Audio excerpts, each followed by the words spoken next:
tassa bhagavato arahato sama sambuddhassa. Namo tassa bhagavato arahato sama sambuddhassa. Namo tassa bhagavato arahato sama sambuddhassa.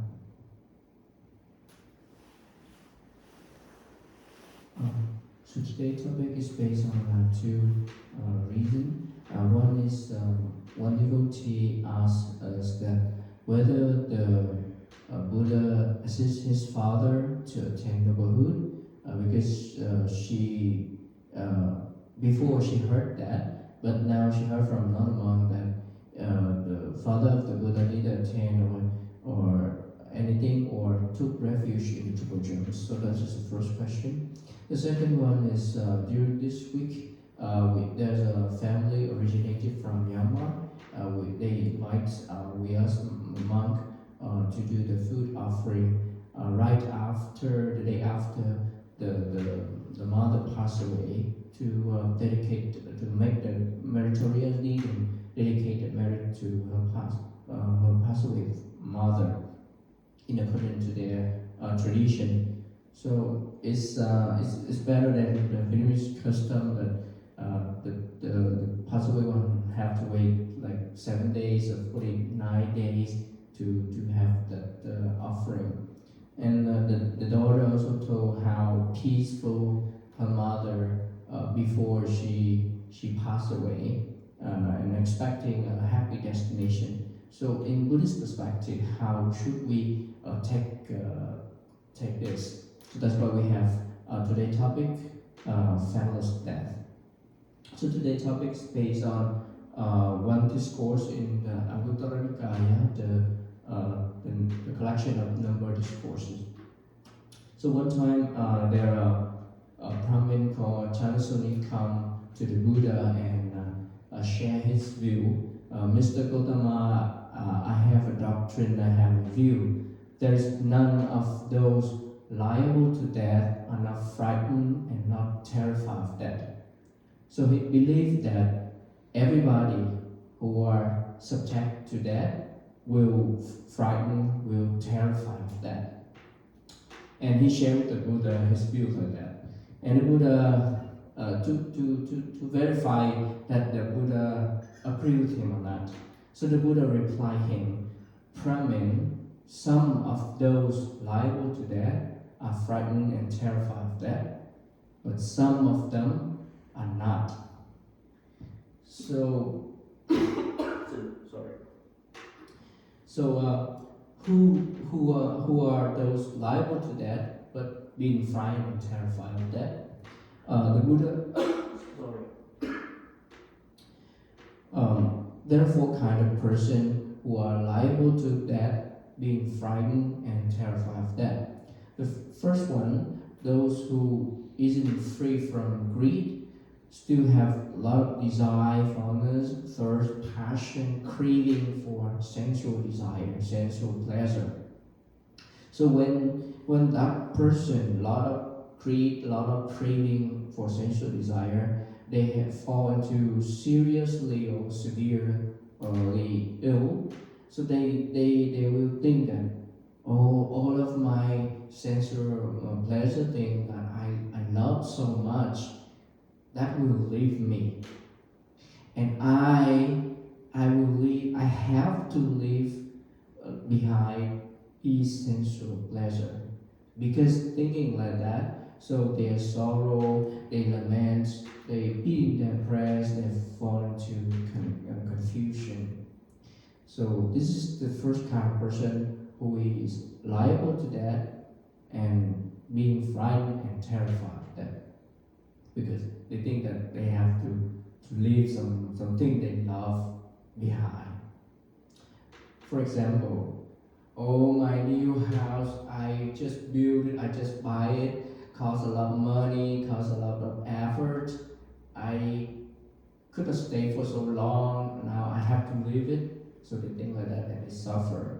Or my brand clothes, new expensive clothes, just buy it yesterday, now I don't have a chance to wear it.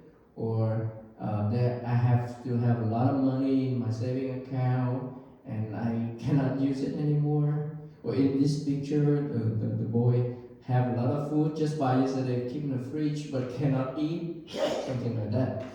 Or some people, my son, my daughter, my grandson, my granddaughter, my great-grandson, my great-granddaughter, I have to leave them behind, I cannot take care of them, thinking like that. So that's why they suffer and they're afraid to be there, to be say goodbye to everything they love. So that is the first kind of person. So the second kind of person, someone who is free from greed, desire, still have passions, still craving of their own body, craving for their own body. So when they fall into seriously, severely ill, they would think that this body I love so much will leave me, and I have to leave this body, my body. So because things like that, they sorrow, they lament, they beat, they oppress, they fall into confusion. So this is the second kind of person, liable to death and being frightened and terrified of death.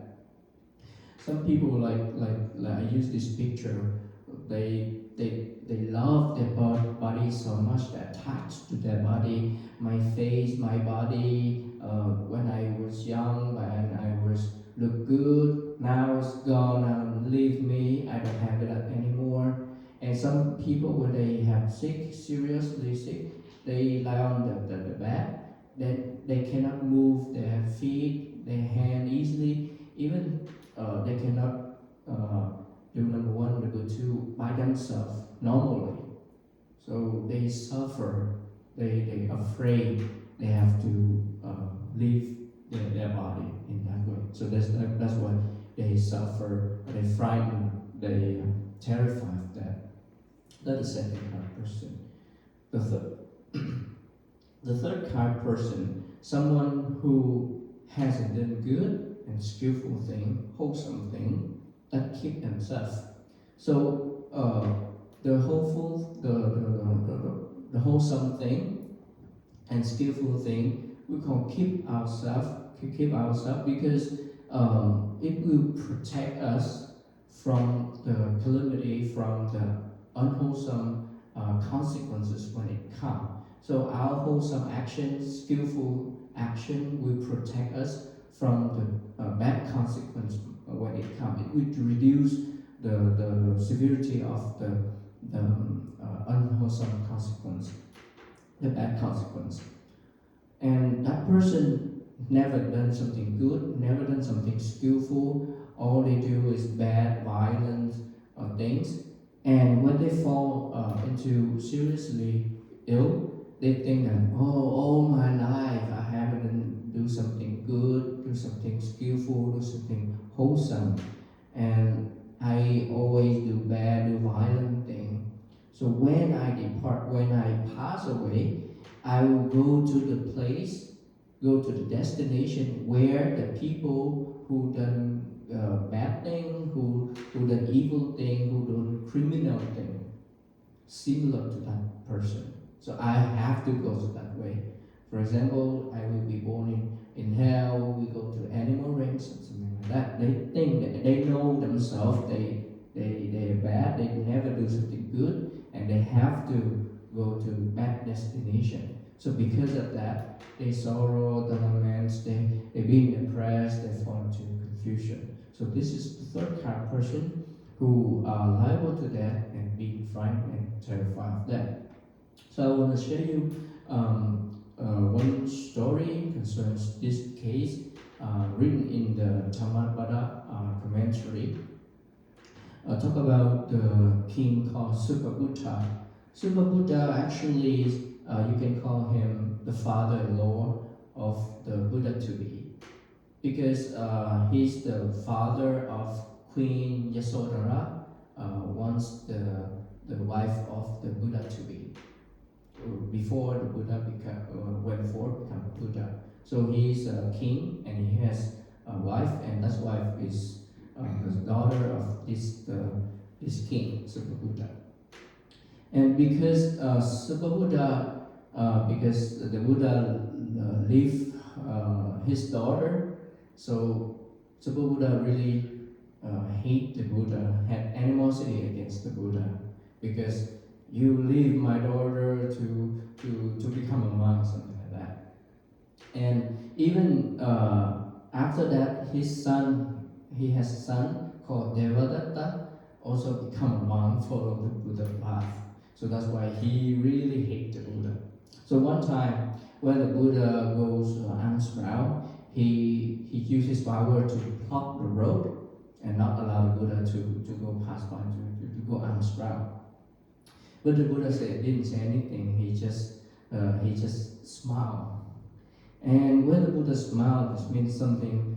There's a reason behind when the Buddha smiled. So that's why Venerable Ananda, his assistant, asked the Buddha that why the Buddha smiled. And he told Venerable Ananda that because of the bad karma, so after 7 days, Super Buddha will be swallowed by the earth. And Super Buddha, he did something like that, but he also want to hear what the Buddha replied. So when he heard that the Buddha tell that he will be swallowed by the earth after 7 days like that, first he's worried, he's afraid, because most of the time the Buddha claims something, it will become true. First he's afraid. But second, then after that, he said, no, I will prove that the Buddha wrong. So he tried to move to a palace that have 7 stories. He go up to the 7th story and stay there. And he arranged many guards at each story.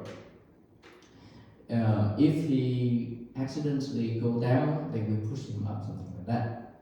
He think that I will prove you wrong. But when the Buddha knows that, the Buddha talked to Venerable Ananda that whether even he float into the air, he cannot avoid the bad consequence when the time it comes. So on the 7th day, on the day 7, so his beloved horse, there's a royal horse, his beloved horse gone crazy, and nobody can control that horse except him, and just hit the wall of the palace many times like that. And he forget that he had to stay there after the 7th day. So he just went down. And when he went down like that, something really strange, that the guard, they should control him and push him up, but they push him down. And when he get down to the earth, he was swallowed by the earth and was born. And he was born in the Avicii hell. So that is I want to share the example of the person who do a lot of unwholesome deed, and they suffer, they worry about their next destination. Super Buddha, he did unwholesome deed, he know, and he worried about that, but he just because great animosity in Buddha, so that's why he tried to prove the Buddha wrong, but he couldn't. So the 4th kind of person who is liable to death, being frightened and terrified of death, is the person who have a lot of doubtful, uncertain, undecided about the true teaching, the teaching of the Buddha. So because he have a lot of doubtful, uncertain, undecided about the true teaching, when he fall into seriously ill, he look back his life and he know that I have a lot of doubtful, uncertain, undecided about the true teaching. I have a lot of regret. I couldn't clear it before I passed away. So that's why the sorrow, beating their prayers, fall into confusion. That's the 4th kind of person. So beside that, there are also another kind of 4 kind of person being liable to death, subject to death, but they're not frightened and terrified of death. The first is the one who get rid of greed, desire, thirst, passion, craving for sensual desire. I use the picture here. This girl not keep for herself, not greedy for herself, but sharing with other person do generosity.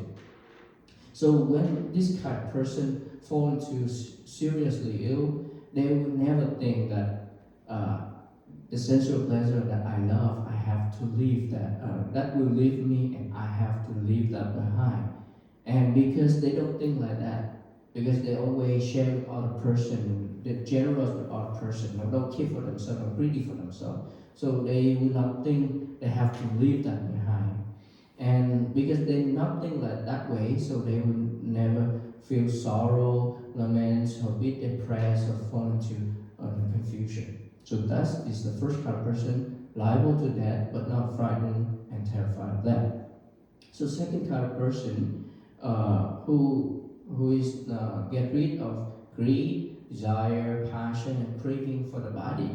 So they will never attach too much to the body. They just accept it as it is and just keep it as normal, not attach too much. So when they fall into seriously ill, they never think that the body I love so much will leave me, or I have to leave this body. So because they don't attach too much, they know the law of nature is it have to be like that. What it come have to be like that. So they don't sorrow much. They don't lament. They don't be depressed or fall into confusion. So that's the second kind of person who is liable to that, but not being frightened and terrified of that. The third kind of person who has never done bad, never do anything corrupt or violent. He or she always do good things, skillful things, wholesome things, and because he always do that, so when they fall into seriously ill, they will think that, oh, all my life I never done something bad, never do something violent, corrupt thing, and I always do good things, wholesome things, skillful things.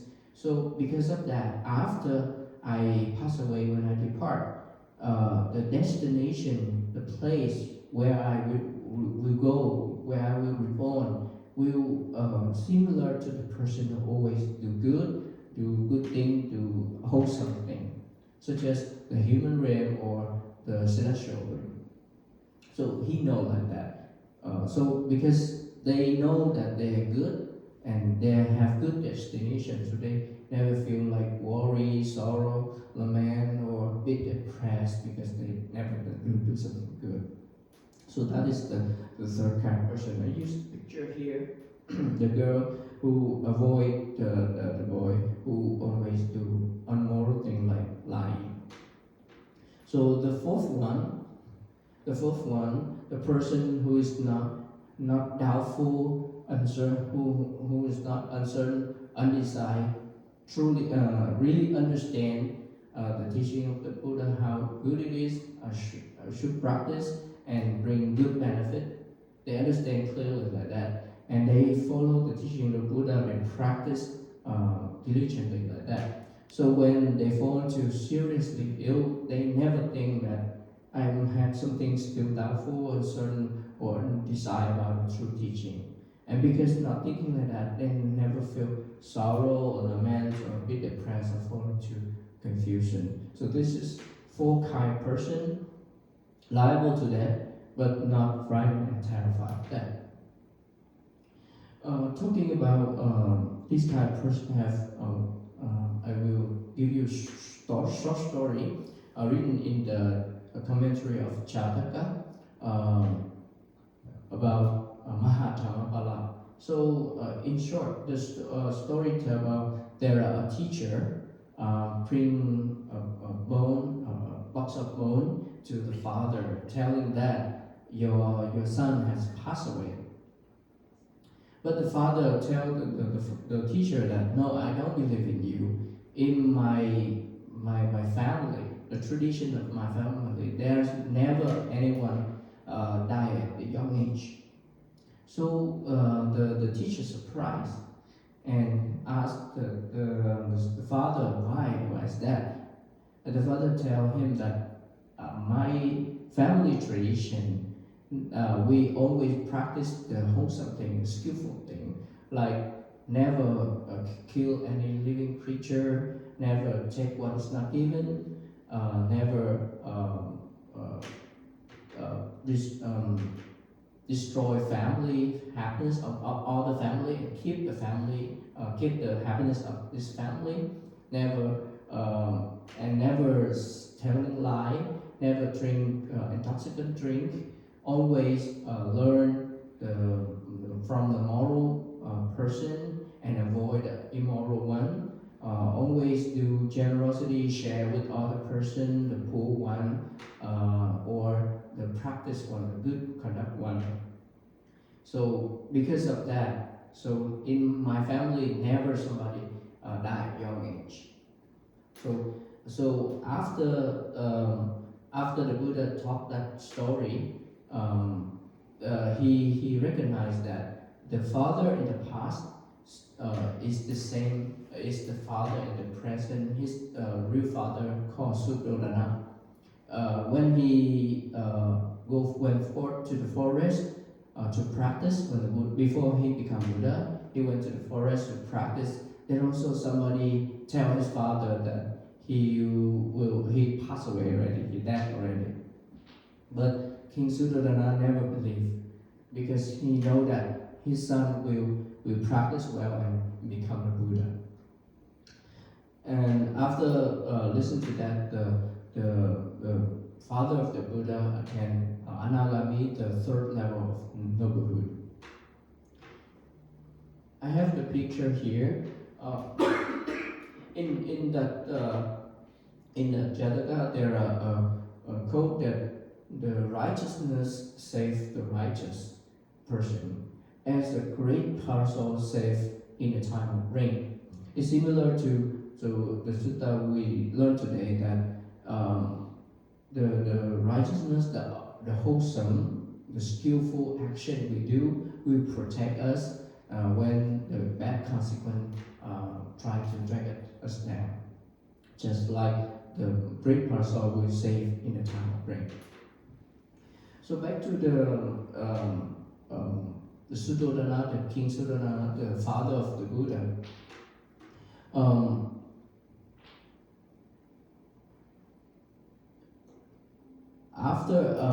Before he passed away, the Buddha come to him and shared teaching, and after that he attained Arhat and demise into Nibbana. It's written down in the commentary of Therigatha. So today we have two stories. The story of a father-in-law of the Buddha to be and his real father. Both of them meet the Buddha, but both of them have different life and afterlife. So Super Buddha, the previous story, he's the father-in-law of the Buddha to be. He hates the Buddha, and he had wrong thinking about the Buddha. And because of that, he do a lot of unskillful thing, unwholesome thing. And because of that, he have to face a bad consequence, be swallowed by earth and reborn in hell, in Avijji hell. But King Suddhodana, the real father of the Buddha, he feels sad when the Buddha go forward, practice, not become a king, not succeed after him. But after that, the Buddha come back, listen to the Dhamma talk, and change his mind. And before he passed away, he attained the noblehood and to the highest level, the Arahant, and demise Nibbana, finish the cycle of rebirth. So that's why I have the quote here in the Dhammapada, once talked by the Buddha to King Suddhodana: live by principles with good conduct. Don't conduct yourself badly. For one of good conduct, live at ease in this world and the next. So we have fear death or fearless death or not, based on how we live in our life. we live badly or we live in a good way, we live immoral or moral. There are four kind of person in today's lesson. Four kind of person who can liable to death and be frightened and terrified of death. The one who a lot of greed, a lot of craving for their sensual pleasure, a lot of greed, a lot of craving for their own body. The one who do a lot of unwholesome thing, and the one who have doubtful, uncertain about the true teaching. So that those kind of person worry when they are seriously ill and before to die. But also there are four kind of person liable to death, but not frightened, not terrified of death. The one who not get rid of greed, not craving for their sensual pleasure, like this person, generosity. The second kind of person not get rid of greed, get rid of craving for their own body, just accept what it is. The third kind of person who are moral person, always do skillful thing, wholesome thing.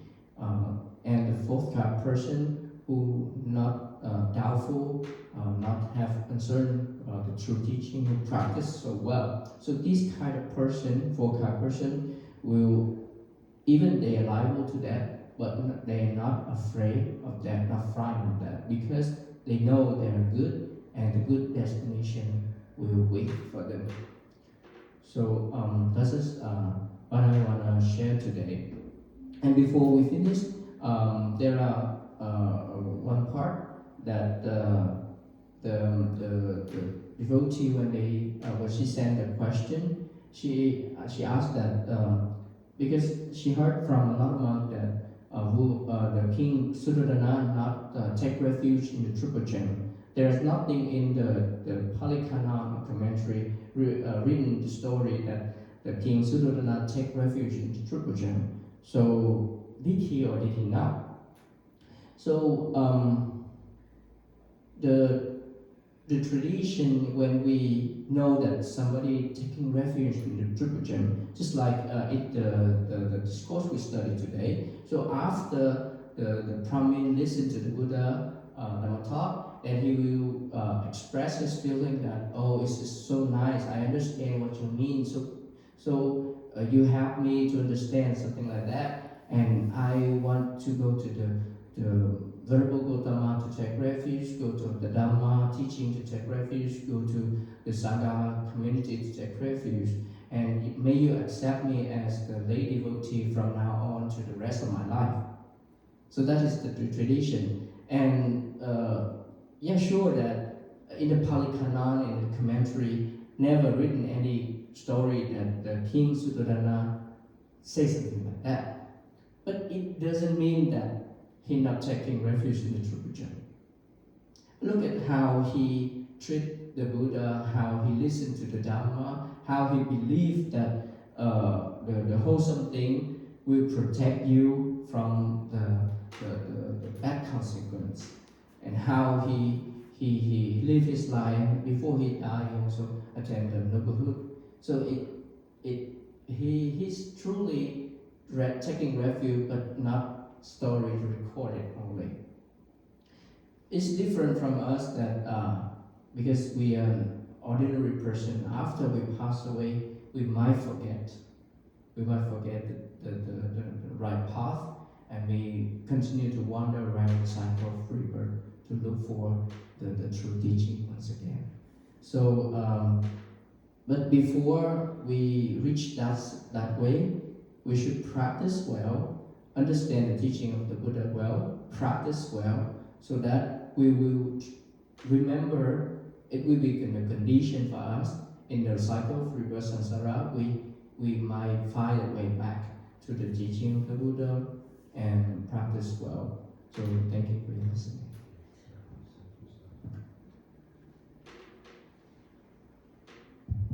Okay, discussing time. You can always raise your hand and ask questions while I speak. So this is the time we discuss about what we learned. Based on today's lesson, we learned that For those who practice, they will have a peaceful death. They won't be afraid what the unknown. So they will die peacefully, mindfully, with knowledge. But for those who don't practice, will have an uneasy death in a lot of frightened and confused, chaotic mind. But then again, you look at it, it's nature, it's natural that if you having a loving mind, a loving kindness mind, that you will remain peaceful at any, at all costs.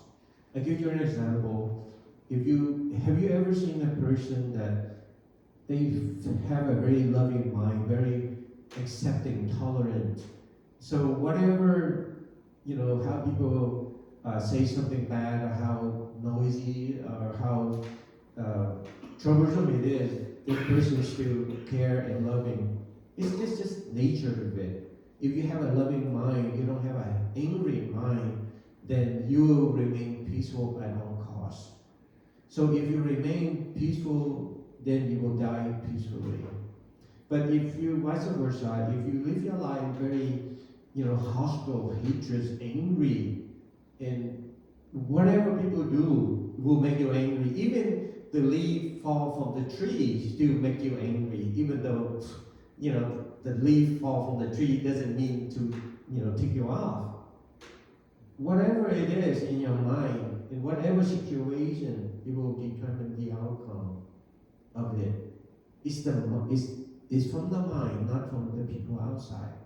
So if you have an angry mind, then if the dust walk quietly into your room, you're gonna get angry. Why you here? What this? But if you have a loving mind, a very forgiving, even somebody accidentally or purposely make noise, you're still gonna be, very forgiving, and that's how you keep yourselves peaceful. So that's the nature of it. You don't have to be a Buddhist. You don't have to practice the teaching of the Buddha to have this kind of state of mind. That's the nature of it. But for those who understand the teaching of the Buddha point out that this is what you will suffer if you acted like this. He pointed out something that people overlook or people don't know. It's just the nature. The Buddha didn't invent it. The Buddha did not lay down the rule that you do this, then you will get the result. If you don't, you won't get it with my standard. No. The Buddha just point out that the true nature of it. But people been blind or been ignorant because they just act according to their three poison or three defilement: greed, anger, and delusion. They just act according to that. They don't know anything better. They just act according to their emotion. And because of that, they will die confused, threatened, or frightened because they don't understand. Buddhism is all about knowledge, about wisdom. Okay? If you practice well, you have this insight. And then you understand what it is. And if you understand it, you won't be frightened. You won't be confused. It's the opposite of it. And the reason we get angry because we don't understand the true nature of all things. Your body get hurt. Nobody did anything to you. Your body get hurt. Why are you still angry? You angry at your body? Your body. Why are you angry at your body? You see, because we don't understand the true nature of our body. We have this body, we have this sensation. Why aren't you angry when your body feels pleasant? Because it's the same feeling. It's another type of feeling come from your body. Because you don't understand, you only want to look for something that you want, and if it doesn't go your way, you get disappointed, you get angry, and because of that, you suffer. So the Buddha point out the way that because of ignorance, because of not understanding, that's why you get yourself in this situation. You can make a difference by understanding, by finding out the reason behind it.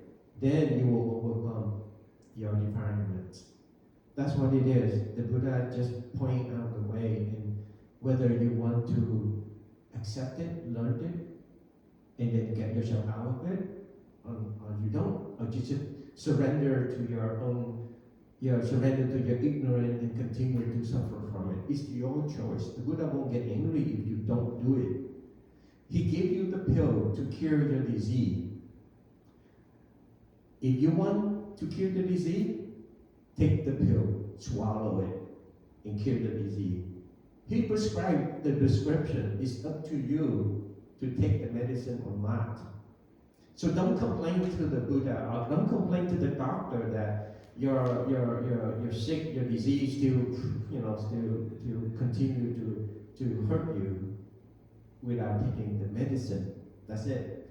But unlike the doctor that will get angry because you don't listen to him or don't take the medication, the Buddha said, well, I told you. And then he just remain peacefully and walk away. He won't get scolded you, but if you stop him and ask him, he will stop and tell you again and again and again until you take the medicine. But he won't ever get angry at you, different than ordinary doctor. So that's why peaceful or not peaceful is in your control, not anyone else. Being angry, people nowadays, they often to blame other people but not themselves. They do bad things and then they blame other people because of you, because of you, because of you. You know, if the sun gets so hot, they get so uncomfortable, they blame the sun. It's because the sun ray make me uncomfortable. But how come some people enjoy the sun ray, taking sunbathe out there, get tan, and they love it. Same sun ray. Why you blame the sun ray, right? So it's all about your own environment, and that's why you look the world with environments. Well, if it makes you suffer, then you want to get out of it or continue to complain. And, people don't care. It's your life, it's your feeling. They don't care. They go on with their life. So why other people enjoy their life while you miserable? It's not the world, it's you. Like that. So that's why the people who understand the true nature of all things, they have a peaceful life and they will die peacefully. But the people who don't understand, they live according to their instinct of greed, anger, and illusion. They live unhappy, they live miserably, and they will die miserably. So now the Buddha point out, it's up to you. He mentioned, give you an example, analogy, this type of person, that type of person. It's all about pointing out the one who practices and the one who don't. That's it. Then for those who practice the teaching of the Buddha, there's also skeptical, there's also some doubt. Say, for example, over the weekend, over the week, we have one lady devotee, she sent us a text asking about the teaching of the Buddha. She listened to one of the Western monks give a Dhamma talk, and this Western monk, he mentioned that the Buddha, the king Sudarana, the father of the Buddha to be. I don't want to say the father of the Buddha because Buddha doesn't have a father, but before he was a Buddha, he was the prince, and the father is King Sudarana. In this Dhamma talk, this Western monk mentioned that you heard that the Buddha, the father of the Buddha to be, he got enlightened, he became the first, second noblehood. But actually, he didn't read anywhere in the Pali Canon, which is the scripture. But whatever that you heard or read is from the commentary, which is the scholar who explained in detail in the scripture. And even this Western monk even went further that he said that the Buddha didn't even take refuge in the Buddha, Dhamma, and Sangha. So create a lot of skeptical to this lady devotee. She said, wait a minute, how come I hear different from a lot of monks say that the father of the Buddha to be did get enlightened, did get the noblehood, attainment, but how come this Western monk say he didn't? So what is the discrepancy there? So it turned out that this Western monk, he just based only on the sutta, which is the scripture, but he doesn't care about the commentary. So he said that whatever the commentary is not the word of the Buddha, only the scripture is the word of the Buddha.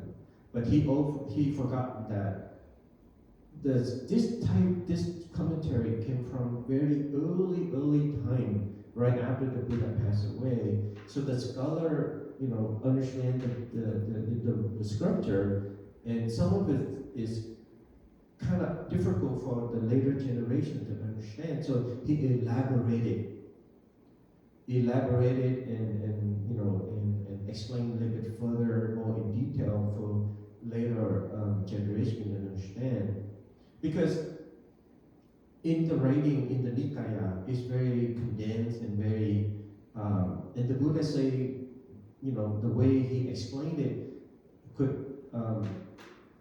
for that situation, could make other, people can misunderstand it or not understand it clearly, because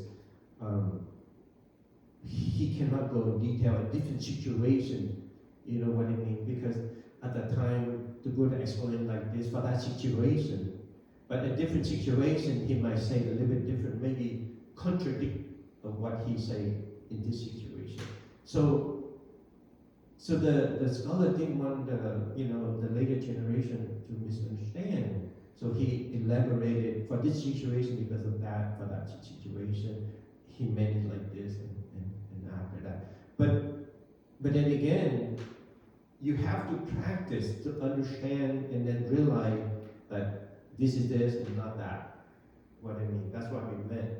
So we don't expect the Western monk to embrace, the commentary, but he needs to explain further why is it that he didn't want to take the commentary, even though it's not from the word of the Buddha. You know what I mean? Because of what he say create, stirred up the confusion and doubt from the practitioner. So I told her that, okay, the story about the king Sudarana, whether he was an Arya, attained the noblehood already, or he did not take the refuge. Well, it's good to know, and it's okay if you don't know about it. What you care is the practice. If you believe in the practice, like insight meditation, then just based only that. This will eventually help you to understand what is and what is not. This story is an inspirational, it's inspiration for you. But if you think that, did he or didn't he, it's not really matter. It's the practice that's matter. And if you practice, eventually you have this insight and you will judge it for yourself. I give you an example about the point that he mentioned that King Sudarana did not take refuge in the tributaries. If that doesn't mean he meant it already. That doesn't mean that he did not get a lot of benefit from the teaching of the Buddha. A lot of story we heard that right after people listen to the teaching of the Buddha, they become either they become a noblehood or they become they understand the true nature. They feel so happy. So they order the word praising the Buddha, the teaching, and the Sangha, and they pledge to become the become the devotee for life. We hear that, but at the same time, we read that a lot of people back then they attained the noblehood, but they did not order the word like, they raised the Buddha and they want to take the refuge. They got attainment all the way to the fourth attainment, and they did not order any of that, any of the I take refuge in the Buddha, Dhamma, and Sangha, because they themselves understand and then got liberated from all the You know what I mean? So based on the Buddha, the King Suratana, the father of the Buddha to be, did not take refuge. That doesn't mean that he did not get any attainment. So that's a weak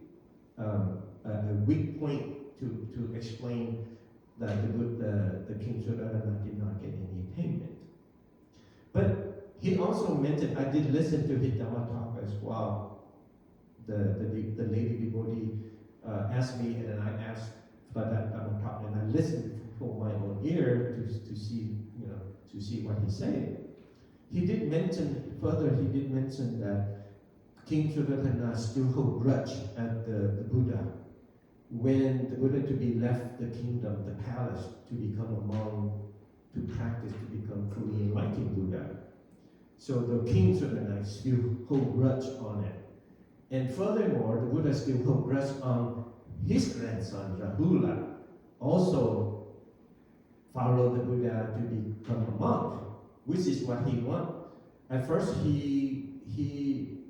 when the Buddha to be was born, they foretold the Buddha to become a fully enlightened Buddha. He won't be a king.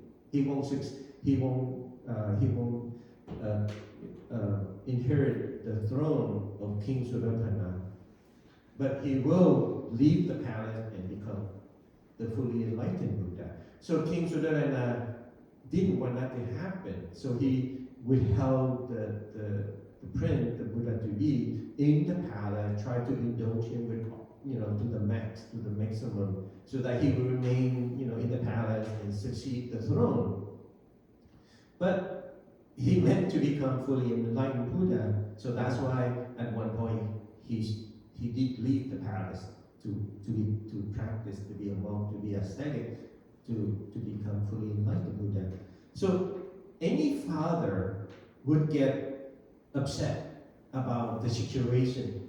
He wants his son to become a king, to succeed the throne, but no, he left the palace. So any father, any king would have this kind of resentment about his decision, yes. But after the Buddha to be, became an ascetic and become enlightened and become fully enlightened Buddha and came back with many followers, and his teaching bring a lot of benefit to many people. Would a great father become very appreciative and proud? Being a king just only for one country, he is like the universe in all beings. Would it be greater? Would any great father would appreciate that? I'm just still thinking that, no, I want my son to be a king. Let's say that a parent want to inherit, want the son to take over a small business, but the son didn't take over the small business. He wanted to be a rocket scientist, like Elon Musk, for example, the great man. Would the father or the parent still upset that he didn't take over the small business? Now he become the most famous person in the world? If you really still be picking for a little achievement, then you really are a small person. But King Suratana not like that. So after he became the fully enlightened, he also talked to the king about certain things, and the king understand.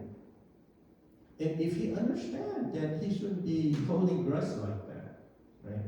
So there you go. What he pointed out is not really a strong point, what I want to say. Let alone that is recorded in the scripture that King Suratana did not mention about his attainment or did not take refuge. So it's a weak point. I just want to point out that when you read or you hear something like this, okay, we don't expect you to reject it.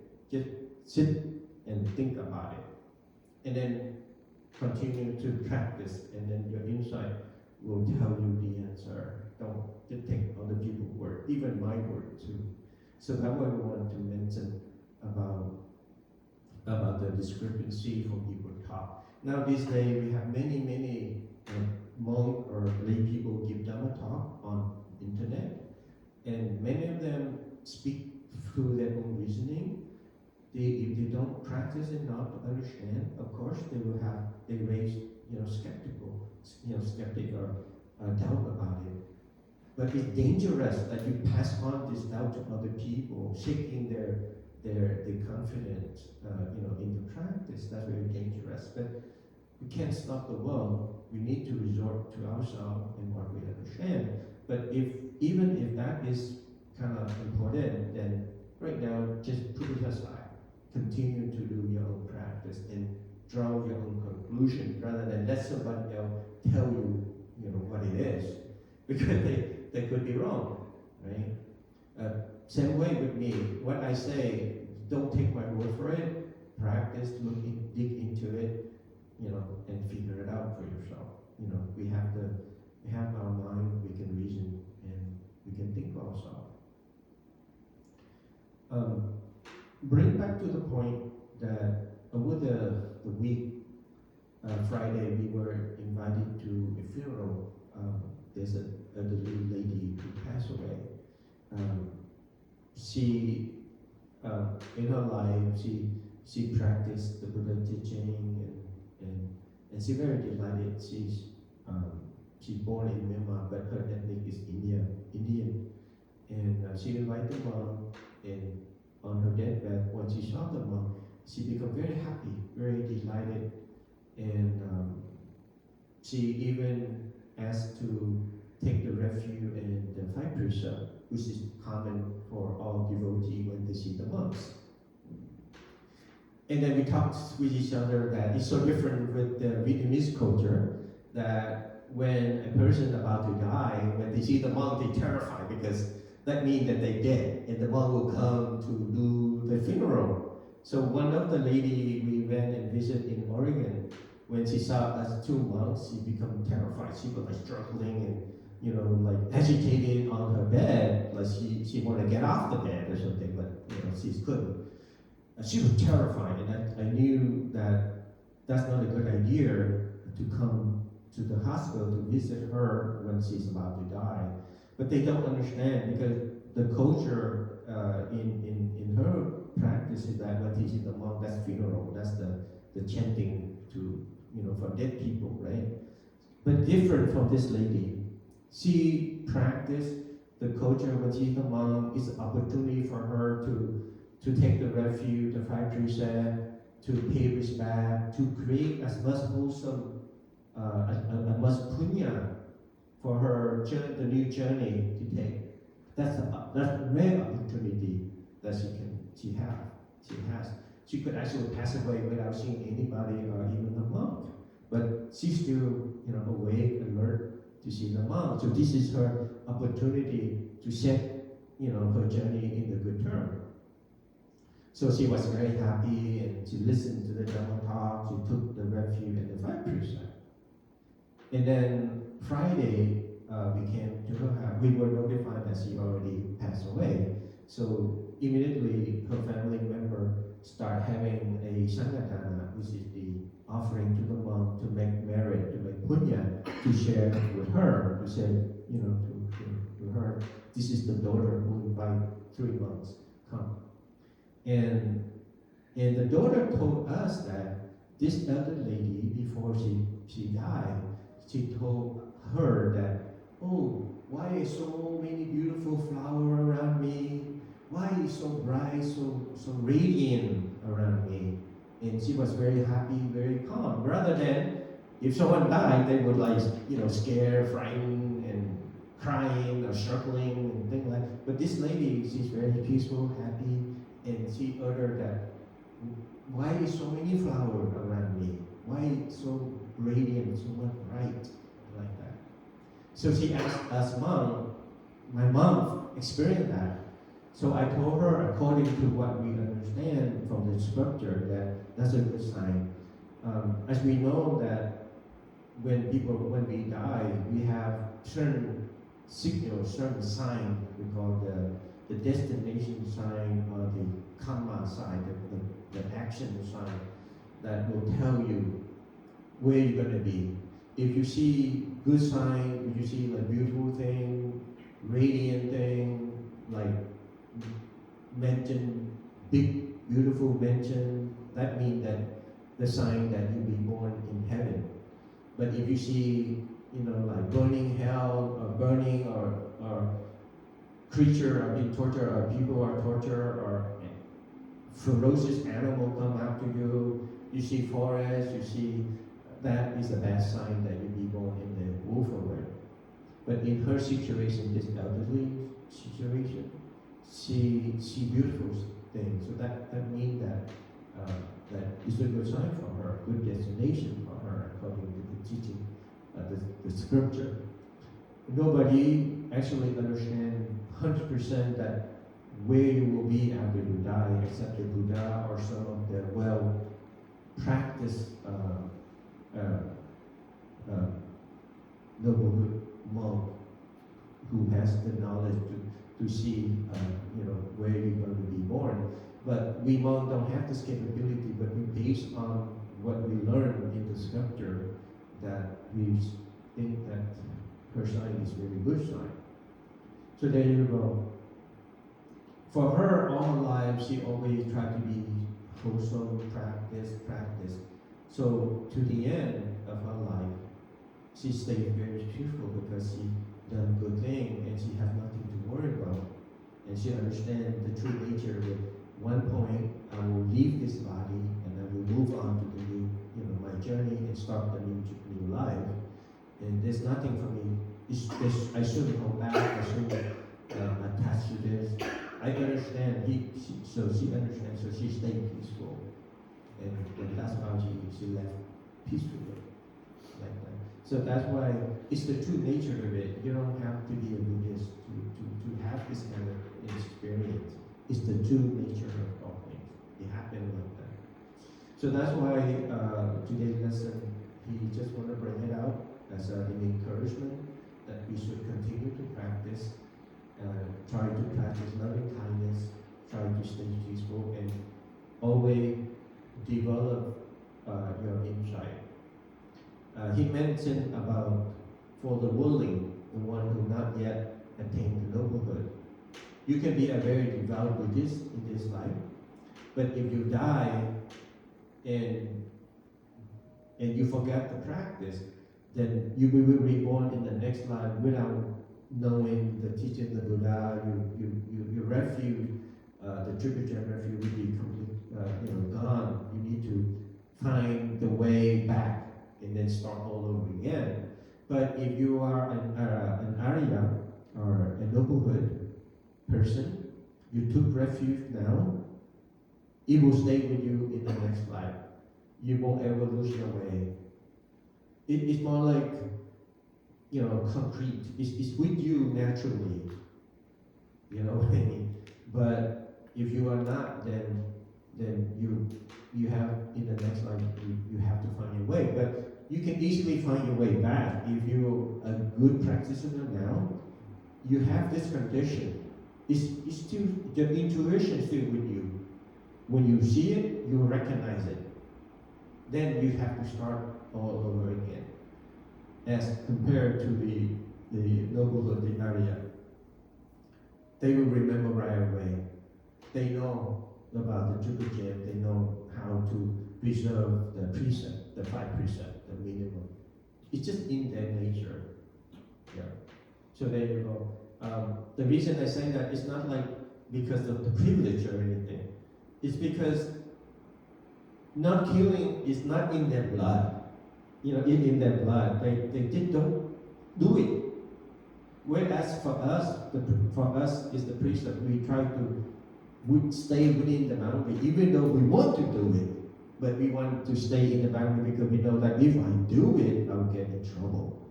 For the people who withhold the precept, it's become their nature that no matter what, they won't do it. Whether you give them $1 million or $1 trillion, whatever, they won't do it because it's against the principle. For us, tempting, we might break it because of that, but for them, it's not. It's the principle already. They won't do it. So that's why we want to let you know. So we have a couple of minutes left. Do you have any questions? How about today? How your practice, your meditation? It's good. Hard to keep the voices, you Okay. know. Okay. The walking was a little different. Yeah, yeah. It's a different technique, but you know, pretty much the same. Calm the mind, less distraction. When you hear the bell, did you wandering off, analyzing, judging? No, I try to focus on walking. Okay, no, we mentioned about where you do sitting meditation and you heard the bell then. I try to go back to the Okay, breathing. so did you say, oh, it's a peaceful sound? You have this? I did for a moment, and then I just remember you said go back. Good, okay. Go back. It's natural that we often think, oh, what kind of bell is it? What is made? Where did I get it? I just recognize the sound. Good, okay. Just follow that instruction and then you will lose track. Okay. All right, good job. You can always come back and let me know or ask questions, or you have any obstacle, you can always bring it up right before we talk or during. You don't have to be like, oh, I have to stick with the lesson or anything. As long as it's the practice, then you can ask me at any time. And if I think it's not the right time, I will say, okay, I will come back to it. Okay? So don't hesitate. All right. It's 1 o'clock already, so I think we should start now chanting and sharing merits.